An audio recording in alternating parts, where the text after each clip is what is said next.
Hey YouTube, my name is Dee. This video is going to talk through the Templar class in Elder Scrolls Online and its class abilities. The Templar is a really interesting type of class because it can be so many different things. It can be a tank, it can be a damage dealer, and it can be a healer. It's one of the few classes, or I'd say the only class probably, in Elder Scrolls Online that can be a dedicated healer. There's a whole ability line which focuses on healing, and I'll come on to that shortly. So I'm going to run through it, going to talk to you about each of the class, what the benefits, how you can use it, all that good stuff. I hope it helps you, hope it makes an informed decision or gives you ideas as to what you can use. But let's move on to the first class line, which is Aedric Spear. If you watch my other videos, you know that there is a sequence to unlocking these 5 class skills or class abilities. But for those who haven't watched it, let me remind you that the first one there, the Puncturing Strikes, you can unlock that at level 1, so when your character is at level 1. Next one, Piercing Javelin, becomes unlockable at level 4. Focus Charge level 20, Spear Charge at 30, and Sun Shield at 42. And that is true for all class lines, not just the Templar. In every ability line, you have to wait until your character levels up sufficiently in order to gain access to those skills. But let's have a look at these skills. Let's have a look at what they do and how this can potentially help. Is it good? Is it bad? So first one. Puncturing Strikes, 4 consecutive attacks for magic damage to enemies in front. Closest target takes 100% additional damage and is knocked back on the last hit. For a first ability, that is really good because it is a mob attack. So I do know, having watched this actually in action, that if there aren't lots of enemies in front of you, all 4 consecutive attacks hit the front person, and 100% additional damage and knocking back is really good. There are a lot of first skills within a kind of a damage skill line that do knockback or stun in Elder Scrolls Online, so it's not surprising to me that Puncturing Strikes does that initially. But 100% and 4 consecutive attacks, you should, if you spec your character right, and let's remember that this is a magic damage, so it should configure and filter off your magic tree, your magic attributes. You're probably looking quite close to actually being able to kill your enemy with this, or very close to it, especially without 100% additional damage. So that's a pretty good first ability for a damage character.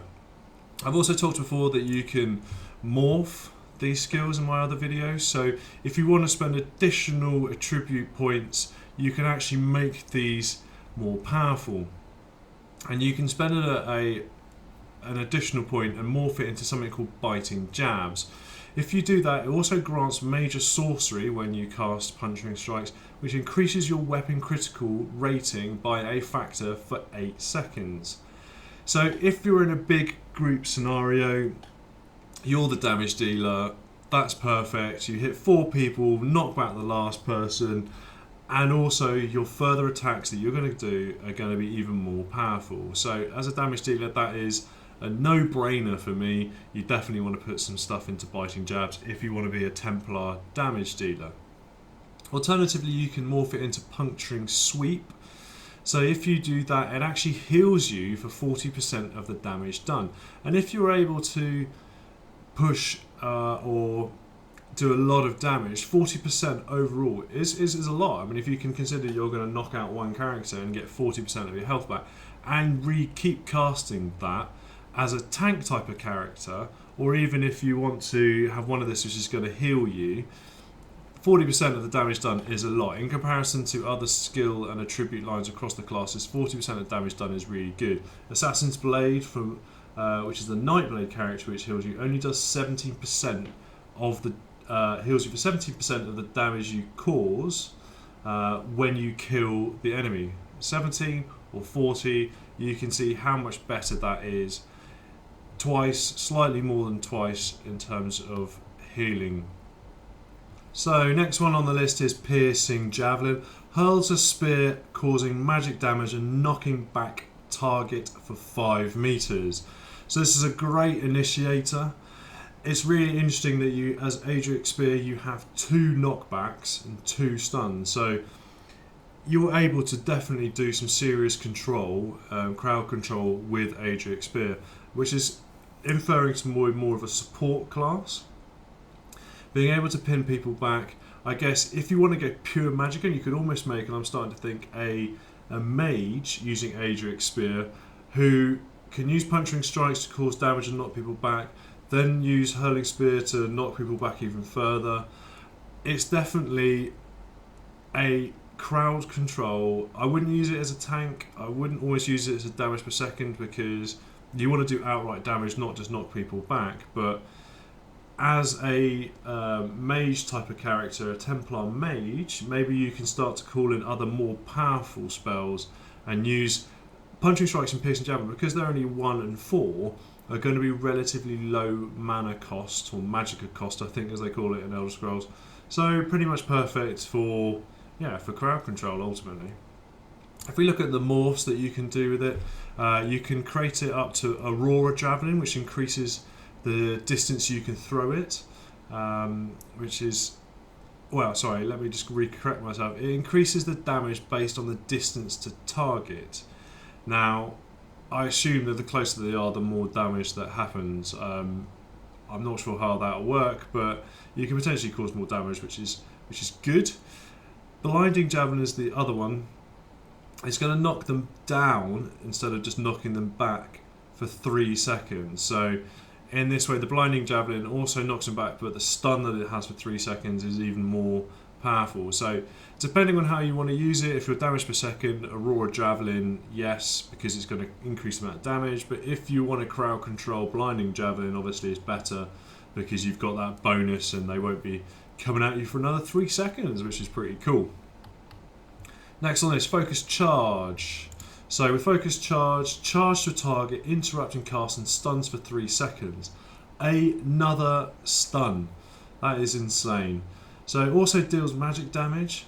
So it's a great initiator. You'll be able to launch yourself into battle, stun your first target, maybe then turn around, do some punching strikes, stun another target, and then finally the guy that's arrowing you from the distance, piercing javelin, wallet. So I'm really surprised that there's 3 stuns in the skill line. That's not a bad thing, but maybe it's going to limit the amount of damage you can do, I'd probably suggest. So let's have a look how you can morph it. Focus Charge, you can change that into Explosive Charge, and that creates a AoE damage to all enemies in the area. So that's better, definitely better. Toppling Charge is the other line. So that impales and stuns for 1.5 seconds, and casting are set off balance for 5 seconds. So I think you've got an increase there, so you get them off balance for 5 seconds instead of 3. You've also got just a general bonus up on what it currently is. So that's pretty good. Focus Charge, if you're a damage dealer or a tank. I mean, a tank is ultimately going to be about stopping people from attacking you or dealing damage to you or the group. So to many respects, the Aedric Spear line seems to be enabling you to tank quite successfully, because you're able to stop people from attacking using stuns. So that's pretty good. If we look at the next ability then, which is Spear Shards, deals magic damage to enemies within a target area, disorientates one target for 6 seconds. And there's a little bit of a funny buff here, so ally might pick up a spear, granting them 25% stamina and additional X stamina over 10 seconds. So amazingly, another disorientation, another what I'd call almost damage mitigation, stopping people from attacking you. It's AoE, which is great, so you can call in a mob, get a mob focused on you, charging around, using piercing javelin, just constantly knocking people back and stopping people from attacking you. So that looks pretty good.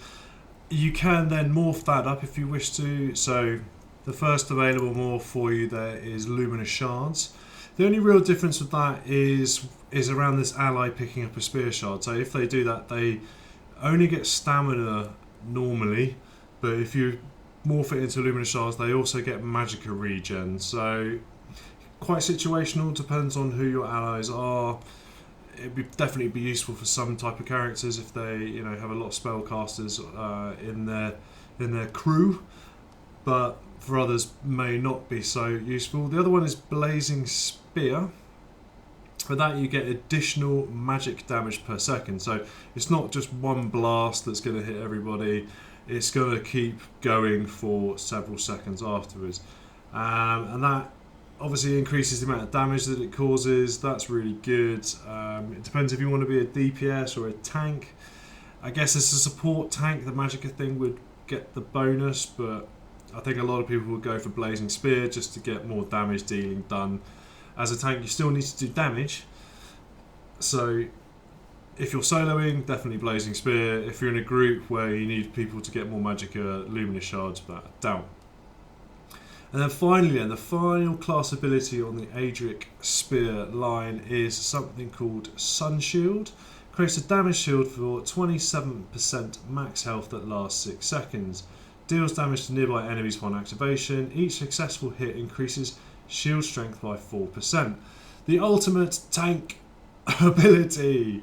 So increasing your health in a sense by 27%. That's what you're really doing. That's what it's saying. Okay, it's a shield, but it's kind of giving you an additional quarter of your health that gets absorbed before you take any damage yourself. That lasts 6 seconds. 6 seconds isn't particularly long, but not too bad. I guess it is suitably long enough. If it was less than that, I'd start to question how good it is, and 6 seconds is alright. I guess you could probably try to call it in every 6 seconds and that would work. But dealing damage on activation is definitely nice, therefore you can keep mobs on you. So if you do punching strikes to get attention, do things like Spear Shards with its AoE effect, then Sun Shield, or you know, one of those sequences of events or spells, then it's about obviously attracting the attention as a tank, and that's definitely a tank spell. The fact that each successful hit, and that is you hitting the enemy, increases the shield strength by 4%. So you're almost healing yourself by 4% every time you do damage. That is good in my mind, especially if you want to focus on light attacks and focus on attacking multiple people using light attacks. Perfect. It would be extremely difficult to kill you. So Aedric Spear is all about crowd control, all about tanking. I'll definitely recommend most of those skill lines if you're going to be a tank, because ultimately, yeah, people not attacking you is one of the most important things of a tank. It doesn't mean to say you should have the best armor and the best health, because ultimately if people can't hit you or attack you, that's the way to go. Let's look at the ultimate and the passive skills. So the ultimate you get at rank 12, and the ultimate here deals magical damage to nearby enemies, and literally I think the better description of it is you swing your Aedric Spear around with holy vengeance, dealing magical damage to all nearby enemies for 6 seconds. AoE, pretty good. I've seen better ones, to be honest. Some of the Nightblades do AoE plus stun, so it's not the best, but it's a pretty standard ultimate ability if you ask me. There is a 5 meter radius or range to it, which isn't too big if I'm honest. So it's not great, but it's not bad either. I'll kind of give it a 40% on my scale of, or maybe a 4 out of 10. It's not like a 6, which is going to the good side. It's not terrible, which is like a 2 or a 3. Maybe a 4 or a 5. If we look at the passive abilities then of Piercing Spear, Spear Wall, Burning Light and Balanced Warrior, just to remind you all, you unlock these at 8, 14, 22 and 39. So as before, they don't instantly all become available. You have to wait until your character's sufficient level to unlock them. So we look at the first one, Piercing Spear. Increases critical strike chance by 5%, increases damage to blocking targets by 5%. That's really nice if you're a damage dealer. Obviously crits are going to cause the most damage, so the higher chance you have of dealing them, the better, or the more damage you're going to do overall, so that's ideal. Increases damage versus blocking targets by 5%. Very situational. There is potentially quite a lot of blocking in the game, but your enemy's going to need to have a shield, so it has limited utilisation. You can morph this up when you get to rank 18, you can morph it. So rather than increasing by 5% and blocking by 5%, it actually jumps up to 10% and blocking 10%. So that's a big jump. Would I choose it? No, I don't think I would. 5%, I think there's other things I'd rather spend my ability slots on than that, in fairness. And I'll tell you why, because the next one, Spear Wall, increases block amount versus melee attacks by 7%. As a tank, that is excellent. 7% damage reduction. If you wait and you actually, well, not wait, but if you put an additional bonus in it and slot and rank it up to level 2, that block versus melee increases to 15%. And that is very worthwhile. 15% damage mitigation on top of everything else that you're potentially doing is really good. That is obviously, Spear Wall is purely for tanks. I wouldn't recommend it if you're a damage dealer or any other type of character, a healer or whatever. If you're a tank, Spear Wall. As a Templar tank, definitely choose Spear Wall. Next one, Burning Light. So while using the Aedric Spear ability, you get a 25% chance to cause extra magic damage anytime you hit with an Aedric Spear ability. So sorry I've said that twice, but it's a little bit convoluted and I haven't written it up there. But so 25% extra magic damage every time you hit with an Aedric Spear ability is amazing.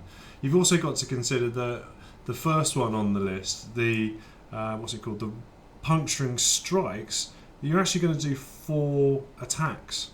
So if you do bonus magic damage on each of those attacks, then that's pretty perfect. Damage dealing, absolutely ideal. Increases your damage output by that much, so that is absolutely ideal.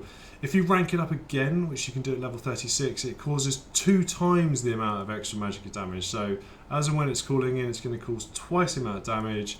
No brainer for me. If you're damage dealing, definitely choose that skill. And finally, Balanced Warrior. Didn't say that very well. Balanced Warrior increases weapon damage by 3% and your spell resistance by 1,000. It is, as it says, a Balanced Warrior, so you're balancing your damage output but increasing your resistance. Spell resistance as a tank is going to be one of those things that you really want. If you consider that Spear Wall only protects you from melee attacks, then spell resistance is something, yeah, I would always fear as a heavy armor potentially tank. A sorcerer can be able to kite around you, as could a bowman potentially, keep you pinned using some of their immobilization spells whilst hitting you. I'd really want to try and limit by using spell resistance as much as possible, so I would definitely try and forge spell resistance armor. So having this Balanced Warrior is good. The increase your weapon damage by 3%, 6% is naturally helpful, but it's probably not as important as other unlockables, really. I think the spell resistance there is the one that I would be picking that for. So yeah, that's the Aedric Spear skill line. It's a bit of a balance between dealing damage and crowd control, so it's quite a support type of character. I would definitely choose some of those as a tank. As I say, Sun Shield is amazing. The Spear Shards is pretty good as a support character. Ultimately, things like the Focused Charge, yes, Initiator, that's good.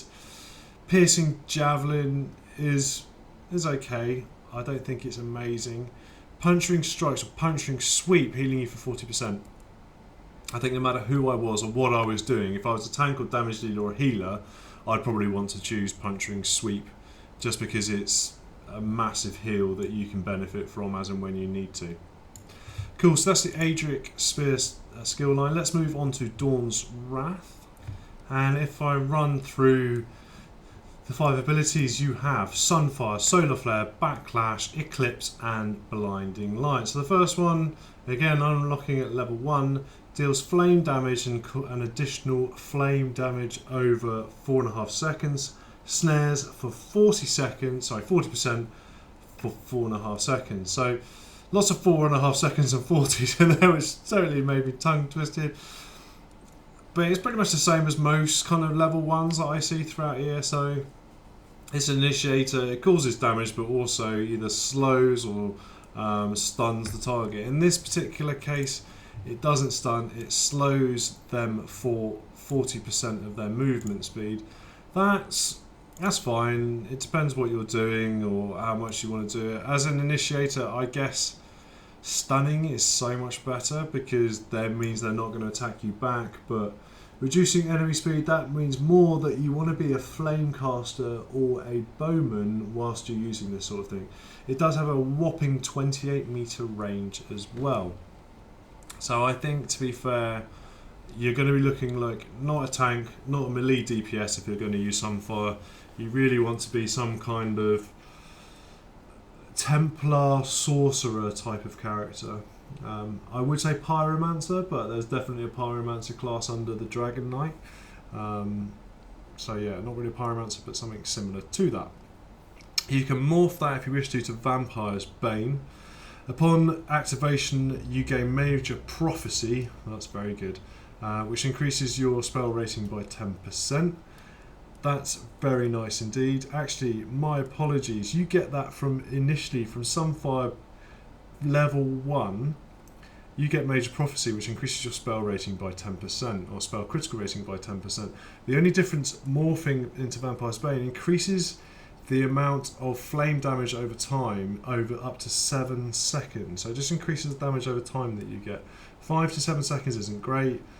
Sunfire, though, has now become my most favourite level 1 spell as a mage. Instant damage, reduces movement speed, and a damage over time effect.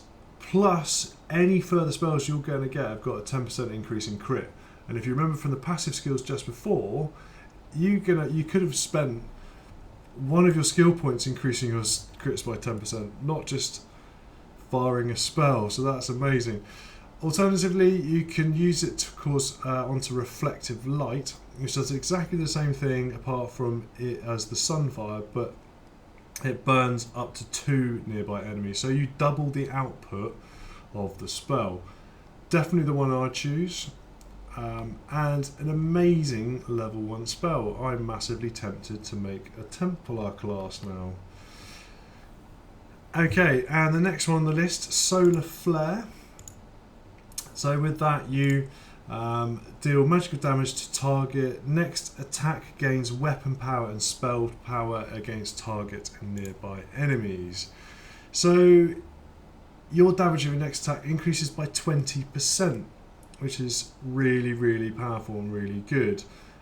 It's what I talked about in my Nightblade video, that you turn into a bit of a snowball machine in terms of your damage output. If you can cast Sunfire, then Solar Flare, you're always ramping up the damage that you're causing until you're wiping people out really quickly. So that's a really nice spell. This is definitely a damage output skill line or ability line. Now, if you wanted to morph it, you can morph it into Dark Flare. That afflicts target and nearby enemies with major defile, reducing the effectiveness of healing on them by 30% for 7.2 seconds. Really good in PvP, but not much else I suggest. Because I haven't seen any PvE that heal. I'm sure there will be towards the end game, but once I played it over the beta weekend, there was no healing done by non-player characters or NPCs. You can also morph up to Solar Barrage, which no longer has cast time and deals damage to enemies near you. So you reduce the radius down to 8 meters instead of 28. So that to me makes it really, really good as potentially a melee DPS or tank maybe. So with no cast time, you can spam it like crazy until you run out of magicka, which is awesome. And yeah, it's going to affect anybody who's in melee range of you is going to get Solar Barraged. So definitely kind of a different direction to take Solar Flare in. However, it's no increase in damage output, there's no additional benefits to it. So if you're going to be a mage, take Solar Flare and just leave it at that unless you go into PvP and spend your points elsewhere, I'd recommend. So definitely options. Next on the list, Backlash. So Backlash, you have target enemy stores up damage for 6 seconds. When the effect comes to an end, they receive an additional 33% of damage inflicted. Wowzers. So big boss or something similar. 6 seconds can be a long time, just to go on a slightly different track. Can be a long time when you're fighting a standard character, but for a boss character 6 seconds is probably, you'll still be hitting off 6 seconds, therefore additional thirds on top of your already the damage that they've taken is epic. You'll be finishing bosses off and harder characters a lot easier. Certainly you find if there's quite a tanky character as well, then causing that can take, it's like a tank killer in many ways. So that's pretty nice Backlash. A little bit situational though, because as I say, most PvE characters won't really last for you for 6 seconds, or shouldn't do anyway. But maybe you can smack a lot of people and after 6 seconds they... Yeah, I think it's only one character, so you're essentially causing doom on one character rather than multiple, so a little bit limited. If we look at the Morse, Purifying Light is the first one. When you cast that, you certainly heals you and all your allies for 2.5 seconds, so there's like an increase in healing, which is really nice. So after the damage is released, a healing light appears for 6 seconds and heals allies for 2 seconds. So that's really cool actually. So you smack the hell out of someone and then suddenly they burst into this healing light. How cool is that? That's the best Templar spell I've ever heard of. If you want to morph it again, you could go, or sorry, morph it into a different way, you could go to Power of Light. That target inflicted also has Minor Fracture, which reduces their armor for 6 seconds. And there's also a slight increase in the amount of damage they take on that final kind of release, as you call it, after 6 seconds. So pretty nice. I personally would go for Purifying Light because, yeah, you're probably going to cast Backlash on their hardest character, at which point you're generally going to be at your lowest health, having taken a reasonable amount of damage. Definitely something a tank would be wanting to use, and a damage dealer, so, and even a sorcerer. So just overall, a really good spell for most. It does have a 28 meter range, just like most of the the skill line has. So yeah, Dawn's Wrath is definitely about sorcery more than kind of melee for me. Okay, next one on the list we have Eclipse. As it says there, target reflects negative single target spells back at themselves for 4 seconds. So you're basically, as a tank, being able to reflect back single spells that cause you damage. Healing spells don't get reflected, but anything that's harmful to you gets reflected back. Pretty nice as a tank, definitely you can pop that. It's only 4 seconds, that's not very long if you ask me, but it probably can get you within melee range or just sufficient to keep you alive for long enough. If you wanted to morph it, you can actually increases the, if you call it to Total Dark, increases the time to 6 seconds, which is even better.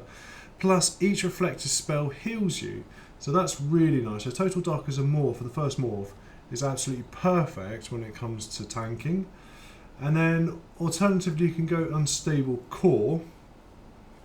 So that envelops the enemy in a lightless sphere that reflects back any harmful single spells for 5 seconds. So a little bit of a 1 second increase, but alternatively what it does, when the sphere dissipates, it deals magic damage to all nearby enemies. So pretty nice, I guess. All of this is around basically nullifying a spellcaster and making their life really difficult, which as a tank type character is really good. For most characters, to be fair, as a support class, nullifying an enemy is always nice. Whether you want it to heal you or cause damage at the end of that is dependent on what type of sport character you are. Are you a healer? Are you a damage dealer? So which one you choose.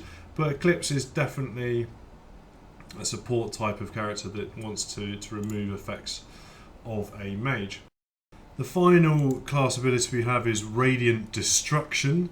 So there you burn an enemy with a ray of holy fire, dealing magic damage over 3 seconds. Low health targets take an additional 300% damage. So that is an excellent enemy killer.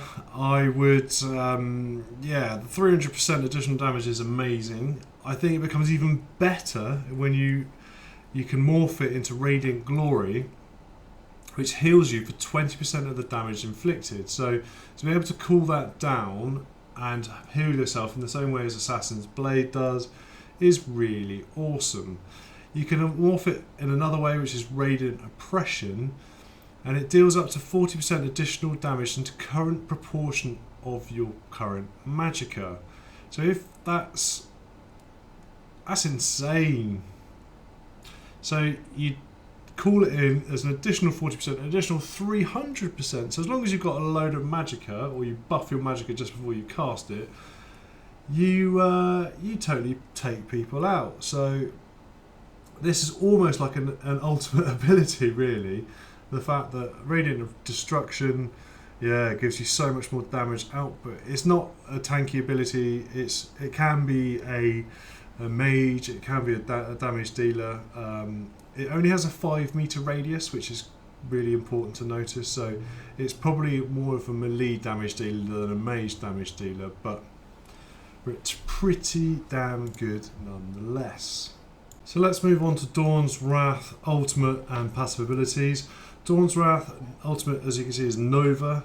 Enemies deal 40% less damage for 8 seconds and take magic damage every 1 second.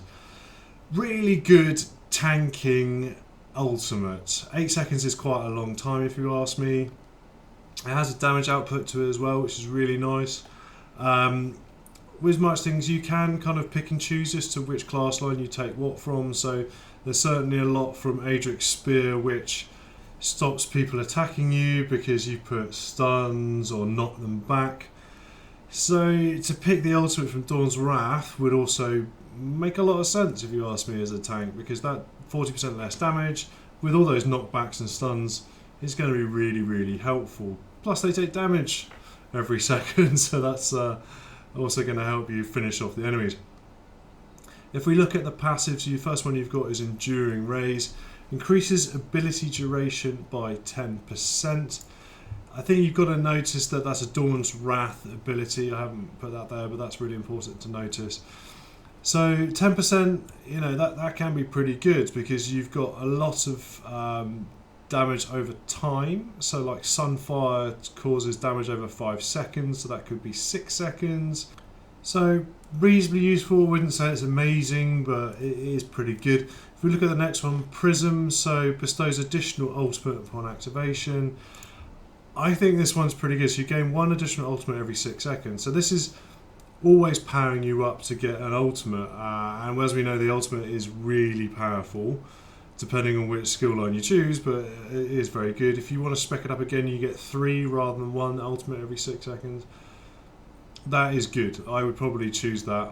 The ultimates, in my experience, as I said, they are definitely going to help you knock down enemies really quickly. So one to go for if you ask me, no matter which type of character you are. Illuminati. Ooh, Illuminati. Is upon activating a Dawn's Wrath ability, grants minor sorcery to nearby allies, increasing spell damage by 5% for 10 seconds. A nice little buff. It's not amazing as a support class with lots of mages potentially in your group. I think they will thank you for 5%. It's just going to give you a little bit of an edge. 10 seconds means you're going to have to cast it reasonably regularly. If you want to morph it, it does go up to 20 seconds, which is excellent. Yeah, so depending on your group, Illuminati, if you've got a group of reasonably mage type people, this is a passive ability, so you don't have to cast it yourself. It's every time you cast a Dawn's Wrath ability. So every time you're doing something, your group friends, your group allies are going to benefit from it, and that is a really good thing to do. Unless you're soloing, in which case it's pointless. Restoring Spirit is the final passive ability then, so reduces magicka stamina and ultimate ability cost by 2%. Not much, 2% isn't much. You can rank it up again to 4%. I'd probably spend things elsewhere in the short term and wait until I had a glut. I had more skill attribute points than I can know what to do with, and then I'd smack it in there. So that's Dawn's Wrath. It's pretty nice. I mean, this 28 meter range on everything means that it could work really well as a sorcerer. As a bowman, I think you could consider, like, do I want to create a Templar bowman? I'd suggest no, because you don't need to, because you've got a lot of the knockbacks in Aedric Spear. You know, they are distance fed. These spells are got 28 meter range, so that's a lot of distance there as well. You definitely don't want to use a bow as a Templar in my mind, so I'm scratching that one off my list. But yeah, the rest of the things that are there under the Dawn's Wrath, because of the range, it's aiming at a sorcerer. And I think it's not tanky, it's definitely sorcerer, DPS, support, DPS type of character. Okay, and let's look at the last class line for the Templar, which is Restoring Light. This is all about healing. This is a dedicated healing line. Really useful for those that are interested in that. I think healing is probably one of the more complicated and harder things to do in ESO. Some people are up for that challenge. I'm definitely tempted. Let's have a look at these 5 abilities then. You've got Rush Ceremony. So heals a nearby wounded ally for X amount of their health. That is obviously the amount of health is going to scale off your Magicka ability. You can heal yourself with it as well, but you can also target your allies to heal. But that is a direct healing ability, which is pretty cool. You can morph that if you wish to something called Honour the Dead, which restores 15% of your spell costs every 2 seconds for 8 seconds when healing a target below 50% of their health. So that's really cool. If your tank or whoever is below 50% of their health and you start healing them, you're going to get 15% back of your spell cost. So you can almost continue to heal. It's only 15%, so you won't be able to spam it forever, but that's pretty cool in terms of managing your Magicka pool. Alternatively, the other morph is Breath of Life. So that heals 2 additional wounded allies. So it doubles the amount of your healing output. Magicka considered it costs the same amount, however, having 2 people healed instead of 1 is definitely going to benefit the group. So if you're just playing with one friend, Honour the Dead, brilliant. If you're playing in a group, Breath of Life, fantastic. Both of those spells have a 28 meter radius, which is a good distance. And yeah, I guess you need to consider as a healer, what kind of armor, what kind of range are you going to go melee or distance, and that gives you light armor. Lots of considerations to think through in that. Okay, next spell on the list is Healing Ritual. Heals nearby allies for X, healing self for an additional 30%. So Healing Ritual is AoE, so you're able to kind of spam that. It's got a 10 meter radius, which is okay, but you need to stay relatively close to the combat and relatively close to your allies in order to make it effective. Healing yourself for an additional 30% obviously is really good, but may not be here nor there if you're not actually directly involved in the fight. You can spec it out with up to Lingering Ritual. So after 8 seconds, affected targets are healed in addition again, so you get a buff on your healing, which is good. Or Ritual of Rebirth is exactly the same as Healing Ritual, apart from it has a reduced cast time. For me, the only reduced cast time is it's 2 seconds or 1.7 seconds, so not really worth it. Lingering Ritual gives an additional buff on your healing, so definitely the way I would go with it. Next up on the list, you've got Restoring Aura. When slotted, increased stamina and health regeneration by 15%. So that's just an overall buff just by putting the spell in your ability bar, which is pretty cool. And then we have, after that, we've got when activated, increases the health and stamina regeneration of your allies by 80% for 6 seconds. How do I feel about that? I guess if you're really concentrating on healing, having it slotted and getting what is minor fortitude, minor endurance, and minor intellect, so increasing your health, stamina, and magicka regen by 10%, is pretty good, because you're going to stay away from the combat or be dodging and need a little bit of health to stay alive. I've always said though that magicka regen, because combat tends to be sporadic, you're ducking in and out of combat, you're not in combat forever, and therefore you don't need to regenerate to such a ridiculous degree, because you can come out of combat and then wait. The magicka regen isn't that as important as other potential abilities. But having it slotted is good, because you don't really have to cast it, you just get it by wayside, and affecting all of your attributes is nice. It also activates it. When activating, you get major fortitude, major endurance, and major intellect. So, you don't get major intellect. So that's one key difference, that there's no magicka regen buff on it. You only get the health and stamina. That increases the regeneration by 20% for 12 seconds. Yeah, I guess it's sort of worthwhile, but it's got a 12 meter radius. It's definitely support. I do wonder really how effective that is in combat, and whether your allies would notice the difference almost. Maybe a little bit. Depends how much regen they've got on themselves as well, I guess, but I think there might be other things that are more important. You can morph it if you wish to Radiant Aura. That increases the radius from 12 meters to 18 meters, but keeps all the stats the same. So a little bit more effective to your allies, but 6 meters, fair enough. The other morph you can do is called Repentance. This is quite interesting. So Repentance, you restore stamina and health from corpses that you select. So if there's lots of corpses, you go around, you select them, and you absorb extra stamina and health. I'm not sure how much stealth it is, but definitely for clearing dungeons and other type of maybe PvP as well. You kill someone, you can go and pick up their corpse, and no longer are you just regenerating faster, you're actually absorbing or restoring stamina and health.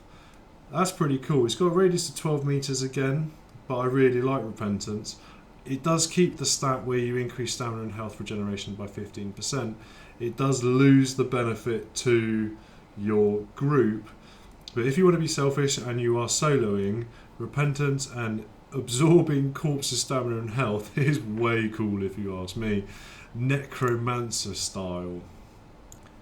So let's have a look at the ultimate and the passive and the Restoring Light skill line. Rite of Passage of the ultimate heals nearby allies for X amount based on your magicka every half second for 4 seconds. You cannot move while channeling this ability. So this to me is definitely just an OP, or not OP, but a massive healing spell. It's a shame you can't move while you are casting it. I guess that kind of balances to some degree, but standing in the middle of your group, it's got a 12 meter radius whilst you're doing a dungeon or PvP, calling in Rite of Passage is definitely going to buff them and help them as a healer. I'm sure the healing on it is going to be immense. That's pretty cool. Not as amazing potentially as other ultimates, but if you want to be a healer, then I guess your ultimate is always going to be a healing ability. If we look at the passives, you've got Mending, and that increases the healing effect of your Restoring Light abilities by up to 5%. You can morph it up again to 10%. That is in proportion to the severity of the target's wounds. So you're speccing out how good a healer you are by putting that into kind of passive abilities of Mending. Does that make sense? 5-10% is good, I think. It's not ridiculous, but it's certainly good. Next one is you've got Focused Healing. Increases healing power by 15% of allies standing in protection created by Rite of Passage's Cleansing Ritual of Rune Focus.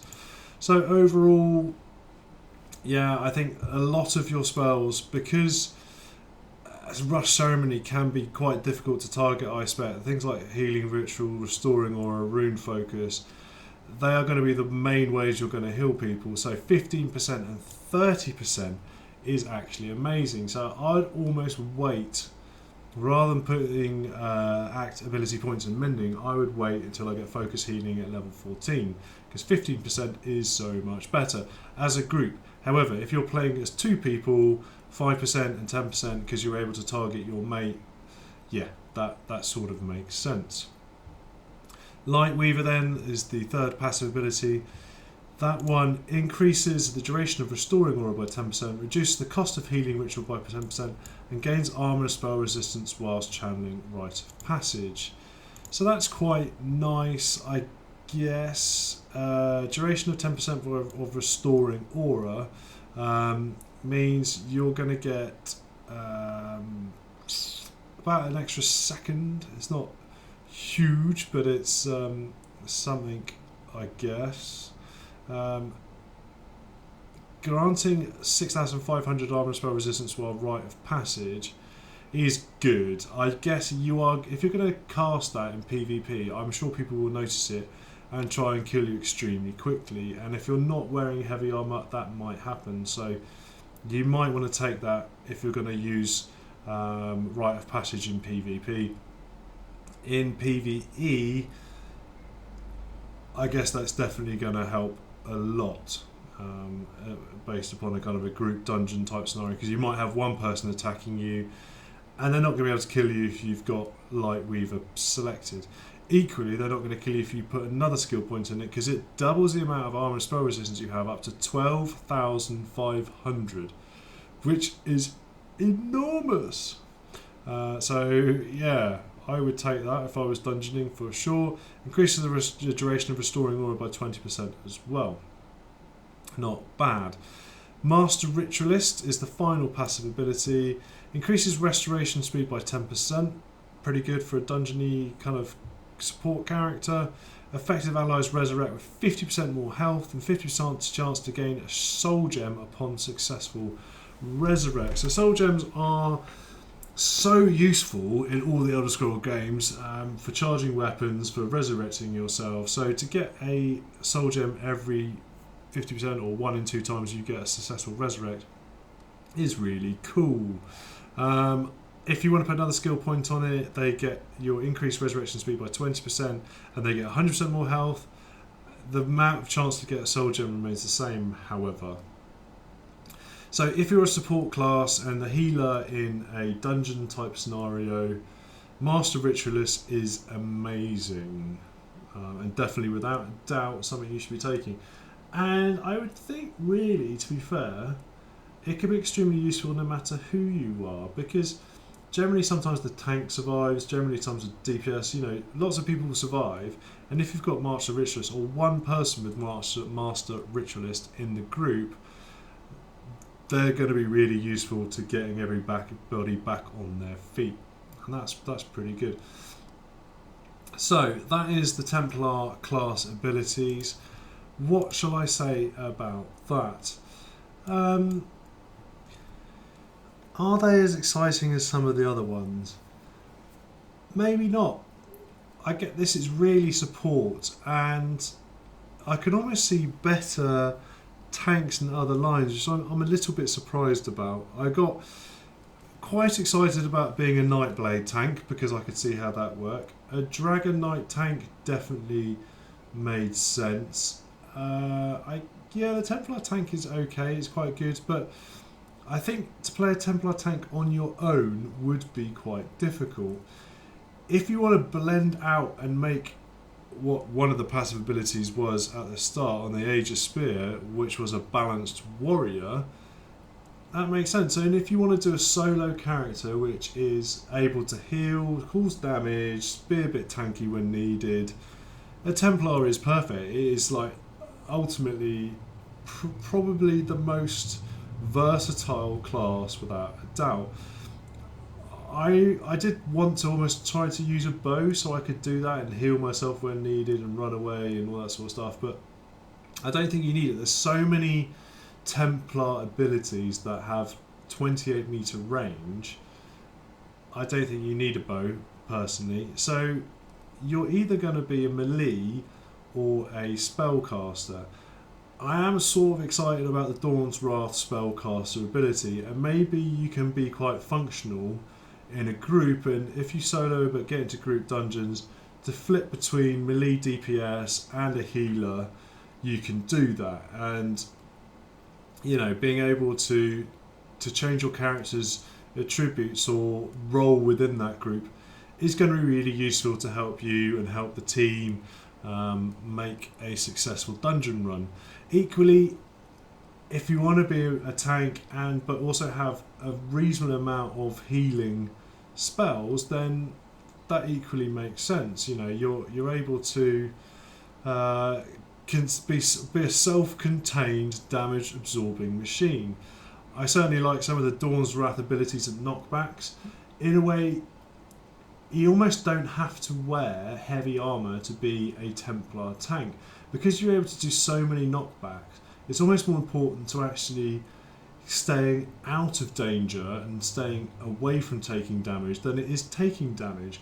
So you could do medium armour, do a quite aggressive type of tank with like a double-handed sword. So when you've knocked people back sufficiently and you know that you've got the ability to actually cause some damage, you can.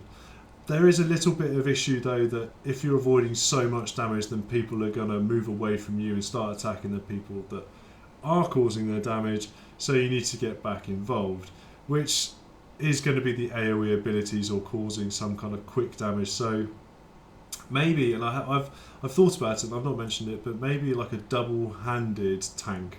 So you've got two weapons, able to quickly cause some damage, get people's focus on you, but always dodging around because you've got that medium armour and the stamina regen. So there's so many possibilities with a Templar. There isn't something that's calling out of my mind and getting me really excited because I think, wow, that build would be amazing. But I guess that's because it is around support. It is around being healing, helping the team, and helping a group do the right thing. There's no doubt as a solo adventurer, the Templar is the way to go. Having so much healing, having so much kind of buff, being able to knock people back, etc., in abundance to the other classes means that, yeah, you're going to be levelling up and be able to complete quests, I think, a bit faster. You please argue with me if you think I'm wrong, but that's what my thoughts are on it. You'll then have to kind of regrade yourself to the group dynamic, and you're never going to be the one that kills all of the enemies, or never going to be the one that everyone goes, wow, look how much damage you've done, because you're a support guy, you know, you're helping that other person do it. So I don't know, it's kind of made me think as to what type of character I want to be, and I'm still not decided, and there's 7 days to go to June the 9th, so literally a week today I am going to be in ESO on the Xbox One playing whatever character I decide. I'm sure if you look further down in the videos after a week's time you will know which one I've chosen if you're watching this after the 9th of June 2015. So yeah, we will see. I'm going to watch my own videos. It's definitely helped me understand which character I want to be or how to use the Templar in that way. I hope you found it useful. I hope you've certainly enjoyed it. Apologies, I've rambled on again a long time in this video, making almost an hour, but there's so much to go through, so much to talk about that you can't do it justice unless you go through it in detail. So all I can say is thank you so much for watching. Really appreciate all the support, the likes, the thumbs up, the comments that everybody gives you, even if it's just subscribing. That in itself is a massive thank you from me. So hope I see you again soon. Thank you so much for watching again. See you in ESO.